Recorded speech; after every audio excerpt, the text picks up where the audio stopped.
السلام علیکم ورحمۃ اللہ وبرکاتہ نحمده ونصلی علی رسولہ الکریم رب اشرح لی صدری ویسر لی امری واحلل عقدۃ من لسانی یفقهوا قولی رب زدنا علما اللهم انا نسألك علما نافعا ورزقا واسعا وقلبا شاکرا ولسانا ذاکرا وعملا متقبلا آمین یا رب العالمین۔ تفسیر سورہ الصافات آیت نمبر 61 سے 82 تک بیان کرنے کی کوشش کروں گی۔ اعوذ باللہ من الشیطان الرجیم لمثل هذا فلیعمل العاملون اذلک خیر نزلا ام شجرۃ الزقوم انا جعلناها فتنة للظالمین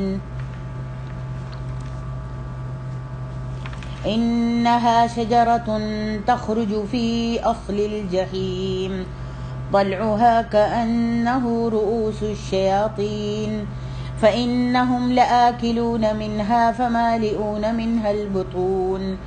ثم إن لهم عليها لشوبا من حميم ثم إن مرجعهم لإلى الجحيم إنهم ألفوا آباءهم ضالين فهم على آثارهم يهرعون۔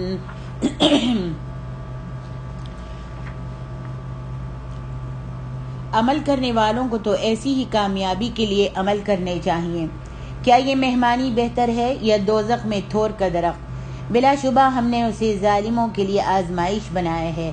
بے شک وہ ایک درخت ہے جو دوزخ کی تہ میں اگتا ہے، اس کا پھل گویا کہ وہ شیطانوں کے سر ہیں، تو بلا شبہ وہ دوزخی اس میں سے کھائیں گے، پھر اس سے اپنے پیٹ بھریں گے، پھر اس پر بے شک ان کے لیے پینے کو گرم کھولتے پانی کا آمیزہ ہوگا، پھر یقیناً ان کی واپسی بھڑکتی آگ کی طرف ہوگی۔ بلا شبہ انہوں نے اپنے باپ دادوں کو گمراہ پایا، پھر وہ انہی کے نقش قدم پر دوڑے جاتے ہیں۔ پچھلی آیتوں کا خلاصہ اللہ تعالیٰ نے اہل جنت کے بارے میں پچھلی آیتوں میں فرمایا ہے کہ وہ ایک دوسرے کی طرف رخ کر کے باہم احوال پوچھیں گے۔ فَأَقْبَلَ بَعْضُهُمْ عَلَى بَعْضٍ يَتَسَاءَلُونَ آیت نمبر 50 سے ایک دوسرے کی طرف منہ رخ کر کے آپس میں پوچھیں گے کہ وہ دنیا میں کس حال میں تھے اور کن شدائد و مشکلات کو برداشت کرتے تھے۔ جب وہ اپنے تختوں پر جلوہ افراز ہو کر بیٹھ کر ایک دوسرے کے سامنے بیٹھیں گے اور شراب کے دور چل رہے ہوں گے تو وہ آپس میں جنتی اسی طرح ایک دوسرے سے سوال کریں گے، ایک دوسرے سے باتیں کریں گے، اور خدام یعنی نوکر چاکر ان کے پاس ان کی خدمت کرنے والے انواع و اقسام کے کھانے پینے اور پہننے کی ایسی نفیس ترین چیزیں جلدی جلدی لا رہے ہوں گے جنہیں نہ کسی آنکھ نے دیکھا ہوگا، نہ کسی کان نے سنا ہوگا، اور نہ کسی انسان کے دل میں ان کا وہم و گمان گزرا ہوگا۔ قال قائل منهم انی کان لی قرین، ایک کہنے والا ان میں سے کہے گا کہ بے شک میں اور دنیا میں میرا ایک ہم نشین تھا، یعنی میرے ساتھ ایک دنیا میں میرا ایک ساتھی تھا۔ عوفی نے ابن عباس سے روایت کیا ہے کہ اس سے مراد وہ مشرک آدمی ہے جو دنیا میں اہل ایمان میں سے کسی کا ساتھی تھا، یعنی ایک اہل ایمان کا مشرک دوست تھا۔ یقول اِنَّکَ لَمِنَ الْمُصَدِّقِینَ، جو کہتا تھا کہ بھلا تو بھی قیامت کی تصدیق کرنے والوں میں سے ہے، یعنی وہ مشرک کہتا تھا کہ دنیا میں اس کو پوچھتا تھا ایماندار سے کیا کہ تم بھی قیامت کی تصدیق کرنے والوں میں سے ہو، تم بھی قیامت کے آنے پر ایمان رکھتے ہو، یعنی کیا تم بھی بعث دوبارہ جی اٹھنے، حساب اور جزا و سزا کو مانتے ہو؟ وہ یہ بات تعجب، تکذیب، کفر، سرکشی سمجھتے ہوئے بعد از قیاس کہتا تھا۔ اَإِذَا مِتْنَا وَكُنَّا تُرَابًا وَعِظَامًا أَإِنَّا لَمَدِينُونَ، بھلا جب ہم مر جائیں گے اور مٹی اور ہڈیاں ہو جائیں گے تو کیا واقعی ہم اٹھا کر بدلہ دیے جائیں گے؟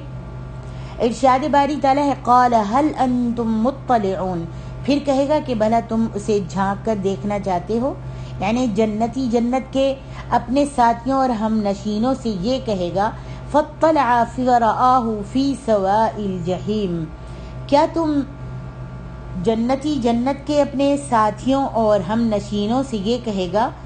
کہ کیا تم اس کو جھانک کر دیکھنا چاہتے ہو؟ پھر اتنے میں وہ خود جھانکے گا، یہ کہتے کہتے وہ خود جہنم میں جھانکے گا تو اسے دوزخ کے بیچوں بیچ میں اپنے دوست کو پائے گا، اپنے ساتھی کو پائے گا۔ ابن عباس، سعید بن جبیر اور عطا خراسانی نے کہا ہے کہ اسے جہنم کے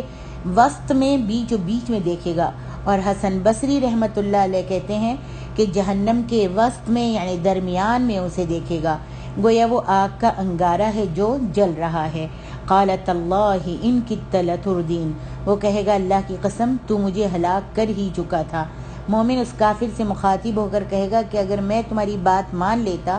اور تمہارے ساتھ دیتے دیتے تمہاری دوستی کے ساتھ ساتھ اس چیز پر بھی ایمان لے آتا جس پر تمہارا ایمان تھا تو بے شک تم مجھ کو ہلاک ہی کر دیتے۔ وہ ایمان والا جہنمی سے کہے گا وَلَوْلَا نِعْمَةُ رَبِّي لَكُنْتُ مِنَ الْمُحْضَرِينَ، اور اگر میرے پروردگار کی مہربانی نہ ہوتی تو میں بھی آج ان میں ہوتا جو عذاب میں حاضر کیے گئے ہیں۔ اگر اللہ کا مجھ پر فضل و کرم نہ ہوتا تو میں بھی آج جہنم کے وسط میں جیسے تم پڑے ہوئے ہو اسی جگہ میں بھی تمہارے ساتھ ہوتا اور تیری طرح آج میں بھی عذاب میں حاضر کیے جاتا، لیکن اللہ تعالیٰ نے مجھ پر اپنا فضل و کرم فرمایا اور مجھے ایمان کی ہدایت بخشی اور اس نے اپنی توحید کی طرف میری رہنمائی فرمائی۔ ارشاد باری تعالیٰ ہے افما نحن بمیتین الا موتتنا الاولی وما نحن بمعذبین، تو کیا پس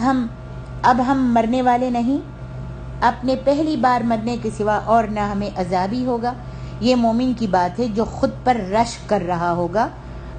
کیونکہ اللہ تعالیٰ نے اسے جنت میں ہمیشہ کی زندگی عطا کی ہوگی اور اپنے اس عزت کے گھر میں اقامت عطا فرمائی ہوگی، ہمیشگی عطا فرمائی ہوگی جس میں موت نہیں ہوگی، عذاب نہیں ہوگا، اس پر وہ خوشی کا اظہار کرے گا۔ اس لیے اللہ عز و جل نے فرمایا ان ھذا لہو الفوز العظیم، یعنی یہی تو بہت بڑی کامیابی ہے۔ حسن بصری رحمۃ اللہ علیہ فرماتے ہیں کہ انہوں نے اس حقیقت کو معلوم کر لیا تھا کہ موت ہر نعمت کو ختم کر دے گی، اس لیے وہ کہیں گے افما نحن بمیتین الا موتتنا الاولی وما نحن بمعذبین، تو کیا پس اب ہم مرنے والے نہیں، اپنے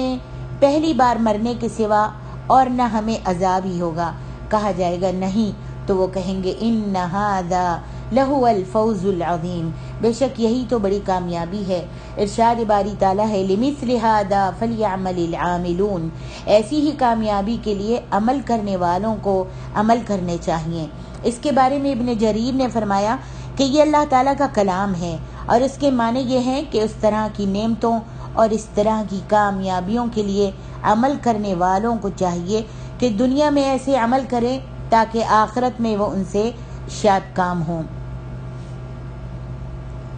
علماء تفسیر نے یہاں بنی اسرائیل کے ان دو آدمیوں کا قصہ ذکر کیا ہے جو آپس میں شریک تھے، اور ان کا قصہ اس آیت کریمہ کے عموم میں داخل ہے۔ ابو جعفر بن جریر نے فراد بن ثعلبہ بحرانی سے ارشاد باری تعالیٰ انی کان لی قرین، بے شک میں اور دنیا میں میرا ایک ہم نشین تھا۔ اس کے بارے میں روایت کیا ہے کہ بنی اسرائیل کے دو آدمی آپس میں شریک تھے، ان کے پاس 8000 دینار جمع ہو گئے۔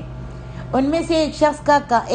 شخص کام جانتا تھا اور دوسرا کام نہیں جانتا تھا۔ جو شخص کام جانتا تھا اس نے دوسرے سے کہا کہ تو کام نہیں جانتا، اس لیے میں چاہتا ہوں کہ تجھ کو چھوڑ دوں اور اپنا سرمایہ آپس میں ہم تقسیم کر لیں۔ پس اس نے سرمایہ تقسیم کر کے اسے چھوڑ دیا۔ پھر اس شخص نے 1000 دینار کا ایک گھر خریدا جو کسی بادشاہ کی ملکیت تھا اور وہ فوت ہو گیا تھا۔ پھر اس نے اپنے ساتھی کو بلا کر گھر دکھایا اور کہا کہ یہ کیسا گھر ہے؟ میں نے اسے 1000 دینار میں خریدا ہے۔ اس نے جواب دیا کہ یہ تو بہت ہی خوبصورت گھر ہے، اور جب وہ اس گھر سے باہر نکل گیا تو اس نے دعا کی کہ اے اللہ، میرے اس ساتھی نے 1000 دینار میں یہ گھر خریدا ہے اور میں تجھ سے جنت کے گھر کا سوال کرتا ہوں، اور پھر اس نے 1000 دینار صدقہ کر دیا۔ اللہ اکبر۔ پھر اس کے ساتھی نے کچھ عرصے بعد 1000 دینار خرچ کر کے ایک عورت سے شادی کی اور اسے کھانے پر بلایا۔ یعنی اس اپنے دوست کو کھانے پر بلایا۔ جب وہ آیا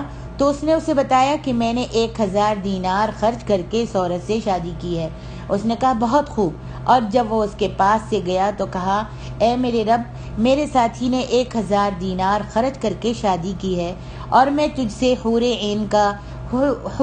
کا سوال کرتا ہوں، اور پھر اس نے 1000 دینار صدقہ کر دیا۔ پھر کچھ عرصے بعد اس نے 2000 دینار کے ساتھ 2 باغ خریدے اور پھر اپنے ساتھی کو بلایا اور اسے یہ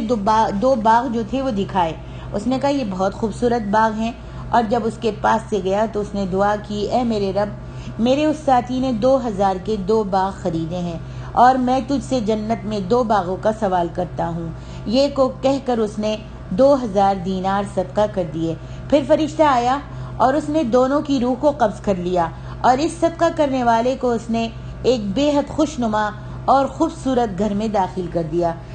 جس میں ایک ایسی حسین و جمیل عورت تھی، جب وہ نیچے کی طرف دیکھتی تو اس کے نیچے جو کچھ ہوتا اس کے حسن کی وجہ سے چمک اٹھتا، اور پھر اسے ایسے 2 باغوں میں داخل کر دیا جن کی نعمتوں کو اللہ تعالیٰ ہی جانتا ہے۔ یہ دیکھ کر اس شخص نے کہا کہ یہ صورتحال اس شخص کے حالات سے کس قدر مطابقت رکھتی ہے جس کا یہ معاملہ تھا۔ تو فرشتہ اس سے کہے گا تو کہ اس کے لیے بس وہی کچھ تھا جو دنیا میں اس نے لے لیا، اور تیرے لیے یہ گھر، یہ 2 باغ اور یہ عورت ہے۔ وہ کہے گا کہ میرا ایک ساتھی تھا، یقول اِنَّکَ لَمِنَ الْمُصَدِّقِینَ، جو کہتا تھا کہ بھلا تو بھی قیامت کی تصدیق کرنے والوں میں سے ہے۔ اسے بتایا جائے گا کہ وہ تو جہنم میں ہے۔ تو قال هل انتم مطلعون فاطلع فرآہ فی سواء الجحیم، وہ کہے گا بھلا تم اسے جھانک کر دیکھنا چاہتے ہو؟ اتنے میں وہ خود جھانکے گا تو اسے دوزخ کے بیچوں بیچ میں وہ شخص نظر آئے گا، اور اس وقت وہ کہے گا تاللہ ان کدت لتردین ولولا نعمت ربی لکنت من المحضرین، اللہ کی قسم تو مجھے ہلاک کر ہی چکا تھا، اگر میں تیرے جیسے ایمان لے آتا اور تیرے جیسا میں اپنا عقیدہ رکھتا تو نے تو مجھ کو ہلاک کر دیا تھا۔ اگر میرے پروردگار کی مہربانی نہ ہوتی تو میں بھی آج اس عذاب میں گرفتار ہوتا جس آگ میں تو جہنم کی جل رہا ہے۔ آگے ارشاد ربانی ہے قل اذلک خیر نزلا ام شجرۃ الزقوم انا جعلناها فتنة للظالمین انها شجرة تخرج في اصل الجحیم طلعها كأنه رؤوس الشياطين فإنهم لآكلون منها فمالئون منها البطون ثم إن لهم عليها لشوبا من حميم ثم إن مرجعهم لإلى الجحيم۔ کیا یہ مہمانی بہتر ہے یا وہ دوزخ میں تھور کا درخت؟ اللہ تعالیٰ نے بیان فرمایا کہ کیا جنت کی کھانے پینے اور نکاح کی یہ نعمتیں اور دیگر لذتیں بہتر ہیں، ضیافت اور عطیہ ہیں، ام شجرۃ الزقوم یا تھور کا درخت جو جہنم میں ہوگا، اور اس سے مراد جنس درخت ہے جسے زقوم تھور کہا جاتا ہے، جیسا کہ ارشاد باری تعالیٰ ہے وَشَجَرَةٌ تَخْرُجُ مِن طُورِ سَيْنَاءَ تَنبُتُ بِالدُّهْنِ وَصِبْغٍ لِلْآكِلِينَ سورۃ المؤمنون، اور وہ درخت بھی ہم ہی نے پیدا کیا جو طور سینا میں پیدا ہوتا ہے، زیتون کا درخت کہ کھانے والوں کے لیے روغن اور سالن اگاتا ہے۔ جب یہ آیت نازل ہوئی تو کافروں نے خوب مذاق اڑایا تھا کہ بھلا آگ میں درخت کیسے پیدا ہو سکتا ہے یا برقرار رہ سکتا ہے، اور یہ اعتراض محض ان کی کم عقلی اور کم عملی کی بنا پر تھا، کیونکہ اللہ تعالیٰ کی تخلیق کی صورتیں بعض دفعہ بڑی نرالی اور حیران کن ہوتی ہیں۔ مثلا جس فصل کے اوپر سے پانی گزر جائے، خواہ وہ پانی سیلاب کا ہو اور زیادہ بارش کا، وہ فصل برباد ہو جاتی ہے۔ پودوں اور درختوں کا بھی یہی حال ہے، مگر سمندر کی تہ میں درخت اگتے ہیں، پھر ایسے جمادات بھی ہیں جو درختوں کی طرح پھلتی پھولتی ہیں اور ان کی نشو و نما پانی میں ہوتی ہے، جیسے مرجان۔ اور یہاں تو آگ میں صرف تھور کا درخت یعنی نباتات اگنے کا ذکر ہے، جبکہ آگ میں جاندار بھی پیدا ہو سکتے ہیں، جیسے آگ کا کیڑا، سمندر جو آگ میں ہی زندہ رہ سکتا ہے۔ شیطان دراصل ہر بدروح کو کہتے ہیں رؤوس الشیاطین، یہاں پہ فرمایا طلعها کأنہ رؤوس الشیاطین۔ شیطان دراصل ہر بدروح کو کہتے ہیں جو اپنی سرکشی اور نافرمانی کی بنا پر حق سے دور ہو چکا ہو، اور جنوں میں سے جو خبیث، موذی اور بدکردار قسم کے جن ہوں انہیں ہی شیطان کہا جاتا ہے۔ پھر اس کا اطلاق ہر ایسی صفات رکھنے والی چیز پر ہونے لگا، خواہ وہ جن ہو یا انسان ہو یا کوئی جانور ہو، اور سانپ کو اس کی ایذا ہی کی وجہ سے شیطان کہتے ہیں۔ منجد، اور اس معنی کی تائید اس حدیث سے بھی ہوتی ہے کہ جب تم گھر میں کوئی سانپ دیکھو تو اسے مارنے سے پہلے یہ کہہ دو کہ اگر وہ کوئی جن یا شیطان ہے تو چلا جائے، اگر پھر بھی نہ جائے تو اس کو مار دو، اگر وہ جن یا شیطان ہوگا تو اس طرح کہنے سے وہ چلا جائے گا، اور اگر یہ کہنے سے وہ نہ جائے تو اس کو مار ڈالو۔ مسلم۔ گویا اس آیت میں شیطان کے سر سے مراد سانپوں کے سر یا ناگ پھن ہیں، اور اس پودے کے شگوفے ایسے ہی ہوں گے، اور یہ بھی ممکن ہے یہ تشبیہ محض بدصورتی کی بنا پر ہو، جیسے ہم اپنی زبان میں بعض اندیکھی چیزوں سے تشبیہ دے دیتے ہیں، جیسے وہ عورت ایسی خوبصورت ہے جیسے پری، یا وہ ایسی بدصورت عورت ہے جیسے چڑیل یا بھوتنی یا ڈائن، حالانکہ پری، چڑیل، بھوتنی یا ڈائن کو کسی نے بھی دیکھا نہیں ہوتا۔ یہ تو تھی دوزخیوں کی خوراک، اور مشروبات کا یہ حال ہے۔ فرمایا طلعها کأنہ رؤوس الشیاطین، بے شک وہ ایک درخت ہے جو جہنم کی تہ میں اگتا ہے، یعنی اس کے اگنے کی اصل جگہ جو ہے زقوم کی جہنم کا پیندہ ہے۔ طلعها کأنہ رؤوس الشیاطین، اس کا پھل گویا کہ وہ شیطانوں کے سر ہیں، اس سے اس کے قبیح المنظر اور اس کے قابل نفرت ہونے کی طرف اشارہ ہے، اور اسے شیطانوں کے سروں کے ساتھ تشبیہ دی گئی ہے۔ گو وہ مخاطب لوگوں کے ہاں معروف نہ تھے، لیکن یہ بات تو دلوں میں بیٹھی ہوئی ہے کہ شیطانوں کی شکلیں بہت بری ہیں۔ فَإِنَّهُمْ لَآكِلُونَ مِنْهَا فَمَالِئُونَ مِنْهَا الْبُطُونَ، پس بے شک وہ دوزخی اسی میں سے کھائیں گے، پھر اسی سے اپنے پیٹوں کو بھریں گے۔ اللہ تعالیٰ نے ذکر فرمایا ہے کہ وہ اس درخت سے کھائیں گے، حالانکہ اس جیسا بدترین اور بد شکل کوئی بھی درخت نہیں ہوگا، اور اس پر متضاد یہ کہ اس کا ذائقہ، اس کی بدبو اور اس کی طبیعت بدترین ہوگی، لیکن وہ اسے کھانے کے لیے مجبور ہوں گے، کیونکہ اس کے سوا یا اس جیسی اور کسی چیز کے سوا ان کو کھانے کے لیے کچھ بھی تو نہیں ملے گا، جیسا کہ اللہ تعالیٰ نے فرمایا لَيْسَ لَهُمْ طَعَامٌ إِلَّا مِنْ ضَرِيعٍ لَا يُسْمِنُ وَلَا يُغْنِي مِنْ جُوعٍ، سورۃ الغاشیہ، اور خاردار جھاڑی کے سوا ان کے لیے کوئی کھانا نہیں ہوگا جو نہ ان کو موٹا کرے گا نہ بھوک ان کی مٹائے گا۔ ارشاد باری تعالیٰ ہے ثم ان لهم علیہا لشوبا من حمیم، اللہم احفظنا، پھر بلا شبہ اس پر ان کے پینے کے لیے کھولتے پانی کا آمیزہ ہوگا۔ ابن عباس رضی اللہ عنہما نے فرمایا ہے کہ تھور کھانے کے بعد پینے کے لیے انہیں گرم پانی دیا جائے گا، اور آپ سے ایک دوسری روایت میں ہے کہ تھور میں انہیں گرم پانی ملا کر دیا جائے گا۔ آپ کے علاوہ دیگر ائمہ تفسیر نے فرمایا ہے کہ ان کے لیے گرم پانی میں لہو اور پیپ کو ملایا جائے گا، پیپ بھی وہ جو جہنمیوں کی شرمگاہوں اور آنکھوں سے بہہ رہی ہوگی۔ اللہم احفظنا۔ امام ابن ابو حاتم نے سعید بن جبیر سے روایت کی ہے کہ جب دوزخیوں کو بھوک لگے گی تو وہ تھور کے درخت کو کھائیں گے، جس سے ان کے چہروں کی کھالیں جھلس جائیں گی، ان کے پاس سے اگر کوئی گزرے گا تو ان کے چہروں کی بدبو سے انہیں پہچانے گا، پھر ان پر پیاس طاری کر دی جائے گی، وہ پانی طلب کریں گے تو انہیں ایسا پانی دیا جائے گا جو پگھلے ہوئے تانبے کی، جب وہ اسے اپنے منہوں کے قریب کریں گے تو اس کی شدید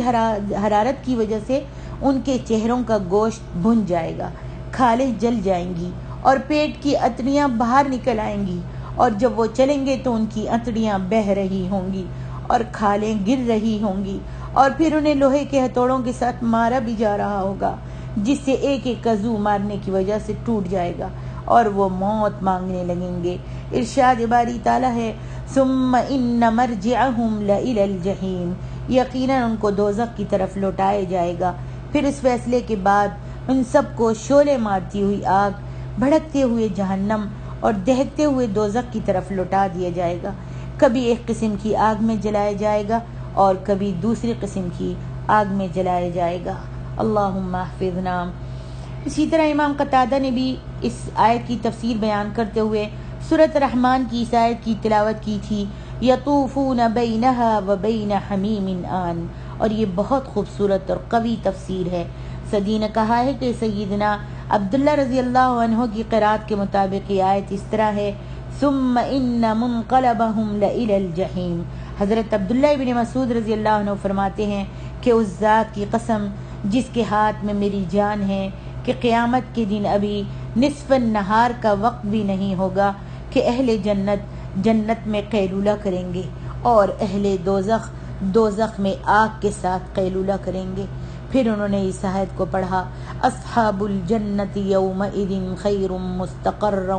واحسن مقیلا۔ اس دن اہل جنت با اعتبار ٹھکانے کے بہت بہتر ہوں گے اور با اعتبار آرام گاہ کے بہت اچھے حال میں ہوں گے۔ ارشاد باری تعالیٰ ہے، انہم الفوا آباءہم ضالین، یقیناً انہوں نے اپنے باپ دادا کو گمراہ پایا، یعنی ہم نے انہیں یہ سزا اس لیے دی کہ انہوں نے اپنے آبا و اجداد کو گمراہ پایا، پھر بغیر کسی دلیل و برہان کے ان کی پیروی انہوں نے شروع کر دی، اس لیے فرمایا فہم علی آثارہم یہرعون، سو وہ انہی کے پیچھے دوڑے چلے جاتے ہیں۔ اور مجاہد کہتے ہیں کہ اس سے مراد ایسی چال ہے جو تیز دوڑنے کے مشابہ ہو،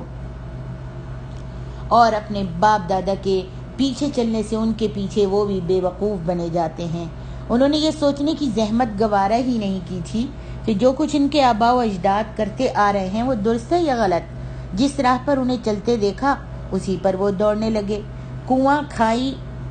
کچھ نہ دیکھا، نہ کنواں دیکھا نہ کھائی دیکھی، اور اگر ان کے پاس رسول آئے تو انہیں بھی جھٹلا دیا، داعی آئے، مولانا آئے، صحیح ان کو حدیثیں دکھائیں لیکن انہوں نے ان کو جھٹلا دیا، اور اپنی آبائی رسوم کی حمایت میں رسولوں کی مخالفت پر اتر آئے، حالانکہ اگر وہ سابقہ اقوام کی روش سے اور ان کے انجام سے کچھ سبق حاصل کرنا چاہتے تو کر سکتے تھے، لیکن انہوں نے کوشش ہی نہیں کی۔ آگے ارشاد ربانی ہے، وَلَقَدْ ضَلَّ قَبْلَهُمْ أَكْثَرُ الْأَوَّلِينَ وَلَقَدْ أَرْسَلْنَا فِيهِمْ مُنذِرِينَ فَانظُرْ كَيْفَ كَانَ عَاقِبَةُ الْمُنذَرِينَ إِلَّا عِبَادَ اللَّهِ الْمُخْلَصِينَ، اور بلا شبہ ان سے پہلے بہت سے اگلے لوگ گمراہ ہوئے، اور یقیناً ہم نے ان میں ڈرانے والے بھیجے تھے، پھر دیکھ لیجئے ان کا انجام کیسا ہوا جنہیں ڈرایا گیا تھا سوائے اللہ کے چنے ہوئے بندوں کے۔ وَلَقَدْ نَادَانَا نُوحٌ فَلَنِعْمَ الْمُجِيبُونَ، اور یقیناً نوح علیہ السلام نے ہمیں پکارا تھا تو دیکھو ہم کیا ہی خوب جواب دینے والے ہیں۔ وَنَجَّيْنَاهُ وَأَهْلَهُ مِنَ الْكَرْبِ الْعَظِيمِ، اور ہم نے اسے اور اس کے اہل کو بہت بڑی پریشانی سے نجات دی۔ وَجَعَلْنَا ذُرِّيَّتَهُ هُمُ الْبَاقِينَ، اور ہم نے اس کی اولاد کو باقی رہنے والے بنا دیا۔ وَتَرَكْنَا عَلَيْهِ فِي الْآخِرِينَ، اور ہم نے اس کے ذکر خیر کو پیچھے آنے والوں میں باقی رکھا۔ سلام علی نوح فی العالمین، نوح پر تمام جہانوں میں سلام ہو۔ انا کذالک نجزی المحسنین، بے شک ہم نیکوکاروں کو اسی طرح جزا دیتے ہیں۔ انہ من عبادنا المؤمنین، بے شک وہ ہمارے مومن بندوں میں سے تھا۔ ثم اغرقنا الآخرین، پھر ہم نے دوسروں کو غرق کر دیا۔ اللہ رب العالمین نے بیان فرمایا ہے کہ سابقہ امتوں میں سے اکثر لوگ گمراہ تھے اور اللہ تعالیٰ کے ساتھ وہ دیگر معبودان باطلہ کی بھی عبادت کرتے تھے۔ اللہ تعالیٰ نے ذکر فرمایا ہے کہ اس نے ان امتوں میں رسول بھیجے جو اللہ تعالیٰ کے ساتھ کفر کرنے والوں کو اور اس کے ساتھ غیروں کی پوجا کرنے والوں کو اس اللہ تعالیٰ کی گرفت اور اس کی سزا اور اس کے عذاب سے ڈراتے تھے، مگر ان لوگوں نے سرکشی کا مظاہرہ کرتے ہوئے اپنے رسولوں کی مخالفت اور تکذیب کی تو اللہ تعالیٰ نے ان تکذیب کرنے والوں کو تباہ اور برباد کر دیا اور مومنوں کو نجات دے دی اور انہیں فتح و نصرت سے سرفراز فرمایا۔ اسی لیے ارشاد ربانی ہے، فانظر کیف کان عاقبۃ المنذرین، الا عباد اللہ المخلصین، سو دیکھ لیں جنہیں ڈرایا گیا تھا ان کا انجام کیسا ہوا، سوائے اللہ کے چنے ہوئے بندوں کے۔ یہاں پر اللہ تعالیٰ نے پہلے یہ ذکر فرمایا کہ پہلے اکثر لوگ راہ نجات سے بھٹک گئے تھے، اور اب اس نے اس کی تفصیل بیان کرنا شروع فرمائی ہے، اور اسی سلسلے میں سب سے پہلے نوح علیہ السلام کا ذکر فرمایا کہ ان کی قوم نے ان کی تکذیب کی، اور طویل مدت تک رہنے کے باوجود ان میں سے بہت تھوڑے لوگ ایمان لائے تھے۔ بہت لمبا عرصہ تھا، آپ نے پڑھا ہے 950 سال تک، 900 سال تک حضرت نوح علیہ السلام نے دین کی طرف اپنے قوم کو بلایا اور دعوت دی، تو اتنی طویل مدت تک رہنے کے باوجود ان میں سے بہت تھوڑے لوگ ایمان لائے تھے۔